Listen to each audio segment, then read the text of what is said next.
Me peguei pensando nessa madrugada, por que tinha que ser Jesus?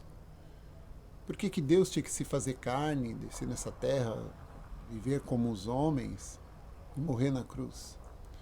Por que não uma outra pessoa? Por que Deus não preparou alguém? Por que não o próprio Enoque, que andou em extrema santidade com Deus, ao ponto que foi arrebatado, nem conheceu a morte?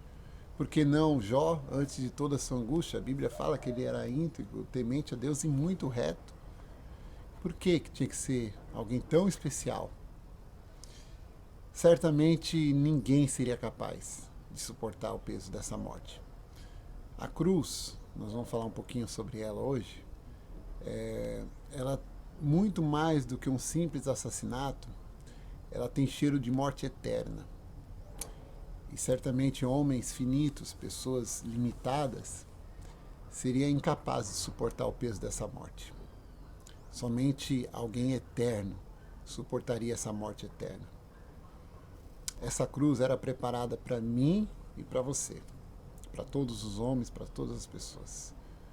Essa morte eterna era para todos, mas ele tomou o nosso lugar, porque nenhum homem, nenhuma mulher, ninguém suportaria o peso dessa morte. Somente o Deus vivo, o Filho de Deus, Jesus Cristo.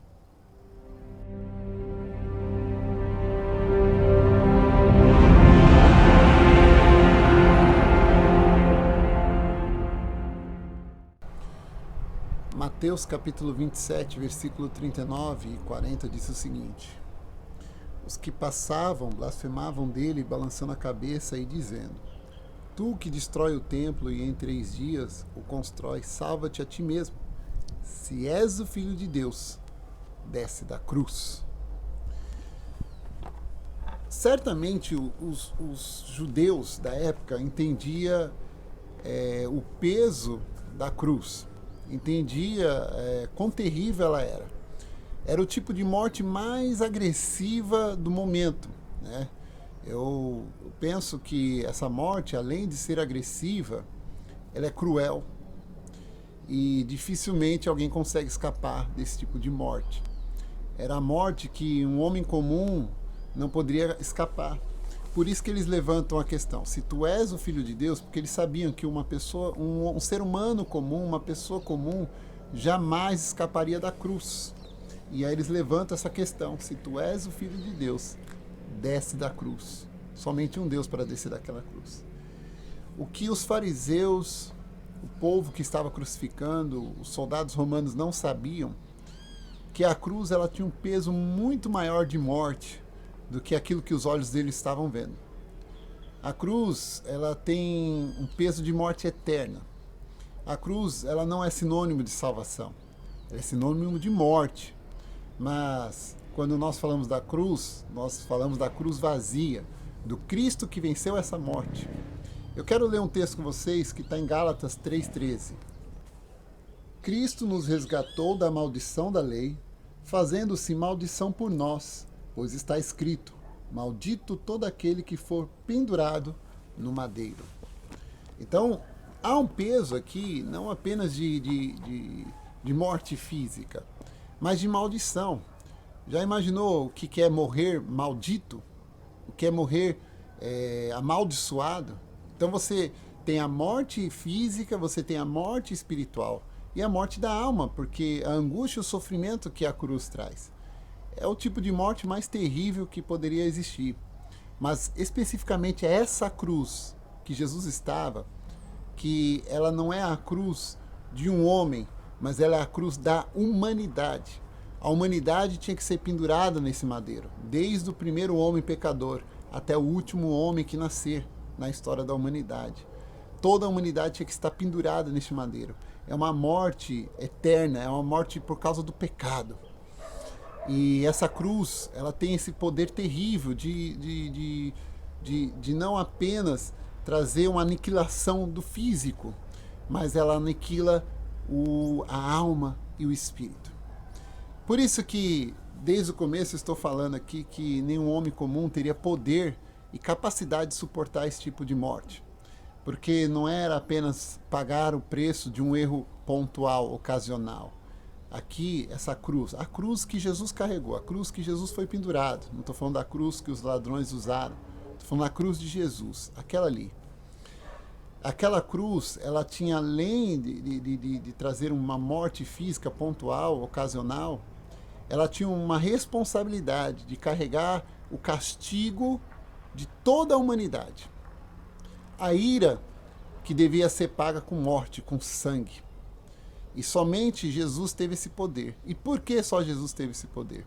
Leia esse texto comigo em Hebreus capítulo 9, versículo 11 e 12.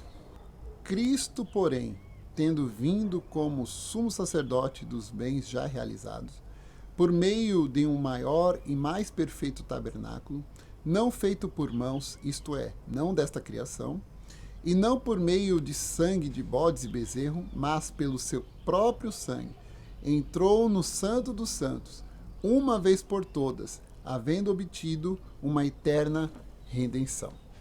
Veja só, o pecado do homem ele trouxe consequências desastrosas, consequências a qual nós sentimos o peso dela até hoje. E esse pecado só pode ser apaziguado, a ira de Deus, através do sangue. Somente o sangue teria poder de reatar a aliança entre Deus e os homens. Então, de primeiro estágio, Deus permite com que o homem cria uma certa aliança com ele, né? Uma aliança pontual. Essa é uma aliança do momento, mas não que resolve o problema através de sacrifícios. E aí Deus estabelece através do tabernáculo. Então, se você ler o capítulo 9 inteiro de Hebreus, né, que nós não vamos ter tempo de estudar ele como um todo, ali explica e mostra exatamente como era esse processo de expiação dos pecados, né? Então, todos os dias havia sacrifício no templo, todos os dias. E uma vez ao ano havia um sacrifício especial, ao qual o sumo sacerdote entrava no Santo do Santo e aspergia o sangue em todos os lugares para perdão do seu próprio pecado e do pecado de todos, de toda a nação. Então, esse era um ritual constante que os hebreus deveriam fazer para poder apaziguar a ira de Deus, né? O que acontece? Quantos bodes deveriam ser mortos? Quantos carneiros? Quantos novilhos deveriam ser mortos para apaziguar todos os pecados? É quase impossível imaginar, porque a abundância de pecado da humanidade é terrível. E a cada geração que passa, eu sempre digo que o pecado ele funciona no efeito bola de neve, né? Conforme os anos vão passando, o pecado vai aumentando e vai se intensificando e se tornando uma coisa mais terrível, ao ponto de ser algo incontrolável. É como se fosse você tentar enxugar o seu quintal com rodo num dia de chuva. Imagine a chuva caindo e o seu quintal ali molhado e você tentando passar o rodo. Você raspa o rodo ali naquele momento e você vai ter uma fração de segundo onde vai secar, mas logo a água que está ao redor vai tomar o lugar e a chuva vai cobrir tudo. Quer dizer, a chuva não vai parar. É como se durante os anos da história da humanidade a chuva fosse aumentando a intensidade até uma hora que você fala assim, é impossível. Não tem como. O pecado ele tem esse mesmo efeito de chuva, né? E os sacrifícios, a expiação do pecado através dos sacrifícios de bodes, era como se fosse esse rodo no dia de chuva. Então, precisava-se algo que fosse contínuo, um sacrifício contínuo. Tanto que o texto que nós lemos aqui fala do sacrifício eterno. O que é algo eterno? É algo que não tem início nem fim. Então Jesus, o próprio Deus, se faz carne e se coloca como um sacrifício contínuo, eterno, sem fim. Por que um homem comum não poderia fazer isso? Porque um homem comum, ele é finito, ele tem um ponto de início. Ele não é um ser eterno. Para o sacrifício ser eterno, somente um ser eterno. E quem é eterno? Somente Deus. Por isso que Cristo, o Filho de Deus, se faz carne. Deus se faz carne entre os homens. Aquele que é eterno se torna humano para se sacrificar no lugar de bodes e novilhos. Porque ele é eterno, então o seu sacrifício também é eterno. Quer dizer, quando você pensa na cruz de Cristo, na morte da cruz de Cristo, não foi algo que aconteceu há 2000 anos atrás. É algo permanente. É algo que afeta, assim como Deus ele é presente, passado, presente e futuro, quer dizer, Deus está no Kairos, o sacrifício da cruz, ele é Kairos, ele não é Cronos. Se ele fosse Cronos, só teria resolvido há 2000 anos atrás e não me atingiria hoje. Mas se a cruz de Cristo me alcança, te alcança, certamente é porque ela é Kairos, ela está na eternidade, é uma morte contínua. Aquele sacrifício diário de bodes, aquele sacrifício anual do sumo sacerdote, ele foi resolvido de uma vez por todas em Cristo Jesus. Então, o Deus eterno se faz carne, morre numa cruz, para que um sacrifício eterno, contínuo, se manifeste. Por que Jesus, então? Porque ele é eterno. Então, ele mantém esse sacrifício por toda a eternidade sobre nós. Por isso que quando nós pensamos que um dia Deus vai nos levar para a eternidade, você pensa assim, poxa, eu sou tão pecador. E por que Deus me ama tanto? Porque o amor dele é contínuo. Toda vez que você pecar, basta você, pela fé, confessar os seus pecados. Como dizem na carta de 1 João, se confessarmos os nossos pecados, ele é fiel e justo para nos purificar e nos perdoar de toda injustiça. E por que ele é fiel e justo para fazer isso? Porque existe um sacrifício eterno, existe um sacrifício contínuo para a tua vida, para as nossas vidas. 1 Pedro, capítulo 1, versículo 3 ao 5.